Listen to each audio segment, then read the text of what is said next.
ಆ ಮನೆಯಲ್ಲೀಗ ಇರೋಕೆ ಆಗೋದಿಲ್ಲ. ಗೆಳೆಯನ ಸಾವಿನ ಬಳಿಕ ಕೃಷಿ ತಪಂಡ ನೋವಿನ ಮಾತು.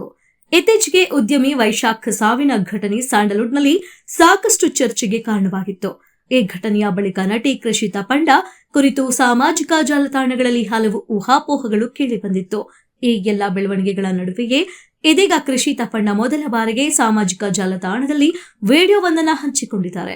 ತಮ್ಮ ನೋವು, ಮಾನಸಿಕ ಸ್ಥಿತಿ ಹಾಗೂ ಸಾಮಾಜಿಕ ಜಾಲತಾಣಗಳಲ್ಲಿ ಎದುರಿಸುತ್ತಿರುವ ಟೀಕೆಗಳ ಬಗ್ಗೆ ನಟಿ ಮನಬಿಚ್ಚಿ ಮಾತನಾಡಿದ್ದಾರೆ. ಸಾಮಾಜಿಕ ಜಾಲತಾಣದಲ್ಲಿ ಹಂಚಿಕೊಂಡಿರುವ ವಿಡಿಯೋದಲ್ಲಿ ಕೃಷಿ ತಪಂಡ, ನನ್ನ ಜೀವನದಲ್ಲಿ ಏನು ನಡೆಯುತ್ತಿದೆ ಎಂಬುದೇ ನನಗೆ ಅರ್ಥವಾಗ್ತಿಲ್ಲ. ಇದು ನಿಮಗೆ ಒಂದು ಘಟನೆ ಆಗಿರಬಹುದು, ಆದರೆ ನನಗೆ ತುಂಬಾ ದೊಡ್ಡ ನಷ್ಟ. ಅದನ್ನು ಪದಗಳಲ್ಲಿ ಹೇಳಲು ಸಾಧ್ಯವಾಗುತ್ತಿಲ್ಲ ಎಂದು ನಟಿ ಭಾವುಕರಾಗಿದ್ದಾರೆ. ಹಾಗೆಯೇ ತಮ್ಮ ಮನಸ್ಥಿತಿಯ ಬಗ್ಗೆ ಮಾತನಾಡಿದ ಕೃಷಿ, ಯಾರಿಗಾದರೂ ಹೇಗಿದ್ದೀರಾ ಎಂದು ಕೇಳಿದ್ರೆ ಏನು ಉತ್ತರ ಕೊಡಬೇಕು ಎನ್ನುವುದೇ ತಿಳಿದಿಲ್ಲ. ನನ್ನ ಮನಸ್ಸು ಒಡೆದು ಹೋಗಿದೆ ಎಂದು ಹೇಳಿಕೊಂಡಿದ್ದಾರೆ. ಹಾಗೆಯೇ ಇನ್ನು ಅನೇಕ ವಿಚಾರಗಳ ಬಗ್ಗೆ ಮಾತನಾಡಿದ ಕೃಷಿ ತಪಂಡ, ನೋವಿನ ನಡುವೆಯೂ ಕೆಲಸದ ಕಾರಣದಿಂದಾಗಿ ಕೆಲವು ಪ್ರಮೋಷನ್ಗಳ ವಿಡಿಯೋಗಳನ್ನ ಸಾಮಾಜಿಕ ಜಾಲತಾಣದಲ್ಲಿ ಹಂಚಿಕೊಂಡೆ.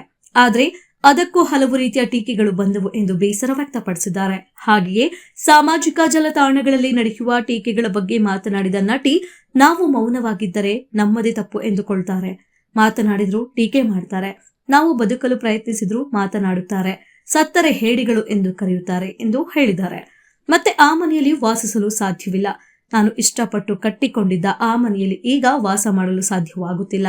ಆದರೂ ಅದರ ಬಾಡಿಗೆಯನ್ನು ನಾನೇ ಕಟ್ಟುತ್ತಿದ್ದೇನೆ. ಬದುಕಲು ದುಡಿಯಲೇಬೇಕು ಎಂದು ಹೇಳಿಕೊಂಡಿದ್ದಾರೆ. ಹಾಗೆಯೇ ಕೆಲವೊಮ್ಮೆ ಹೆಣ್ಣಾಗಿ ಹುಟ್ಟಿದ್ದು ಶಾಪವೇನು ಎಂದು ಅನಿಸುತ್ತದೆ. ದಯವಿಟ್ಟು ಬೇರೆಯವರ ನೋವನ್ನು ಅರ್ಥ ಮಾಡಿಕೊಳ್ಳಿ. ಯಾರ ಜೀವನದಲ್ಲಿ ಏನು ನಡೆಯುತ್ತಿದೆ ಎಂಬುದನ್ನು ತಿಳಿಯದೆ ನೋಯಿಸುವ ರೀತಿಯಲ್ಲಿ ಮಾತನಾಡಬೇಡಿ ಎಂದು ಮನವಿ ಮಾಡಿದ್ದಾರೆ. ಕೊಡಗು ಮೂಲದ ಕೃಷಿ ತಪಂಡ ತಮ್ಮ ವೃತ್ತಿ ಜೀವನವನ್ನ ಮಾಡೆಲ್ ಆಗಿ ಆರಂಭಿಸಿದ್ರು. 2014ರಲ್ಲಿ ಮಿಸ್ ಕರ್ನಾಟಕ ಕಿರೀಟ ಮುಡಿಗೇರಿಸಿಕೊಂಡ ಬಳಿಕ ಅವರ ಜನಪ್ರಿಯತೆ ಮತ್ತಷ್ಟು ಹೆಚ್ಚಾಯಿತು. ಆ ಬಳಿಕ ನಟಿಯ ಸಿನಿ ಜರ್ನಿ ಹಂತ ಹಂತವಾಗಿ ಆರಂಭವಾಯಿತು. ಕೃಷಿ ತಪಂಡ ಚಿತ್ರರಂಗಕ್ಕೆ ಕಾಲಿಟ್ಟಿದ್ದು ಕಾಹಿ ಚಿತ್ರದ ಮೂಲಕ. ಈ ಸಿನಿಮಾ ಮೂಲಕ ಅವರು ಸಿನಿ ಪ್ರೇಕ್ಷಕರ ಗಮನ ಸೆಳೆದ್ರು. ಬಳಿಕ 2016ರಲ್ಲಿ ಬಿಡುಗಡೆಯಾದ ಅಕೇರ ಸಿನಿಮಾ ಕೃಷಿ ತಪಂಡ ಅವರ ವೃತ್ತಿ ಜೀವನದಲ್ಲಿ ಮಹತ್ವದ ತಿರುವು ನೀಡಿದ ಚಿತ್ರವಾಗಿದೆ. ನಿರ್ದೇಶಕ ನವೀನ್ ರೆಡ್ಡಿ ನಿರ್ದೇಶನದ ಈ ರೊಮ್ಯಾಂಟಿಕ್ ಚಿತ್ರದಲ್ಲಿ ನಟಿ ಲಾವಣ್ಯ ಪಾತ್ರದಲ್ಲಿ ಅಭಿನಯಿಸಿದ್ರು. ಹಾಗೆಯೇ ಪ್ರೇಕ್ಷಕರಿಂದ ಉತ್ತಮ ಮೆಚ್ಚುಗೆ ಗಳಿಸಿತು. ಈ ಚಿತ್ರದ ಬಳಿಕ ಅವರು ಕನ್ನಡ ಚಿತ್ರರಂಗದಲ್ಲಿ ಹೆಚ್ಚು ಪರಿಚಿತರಾದರು.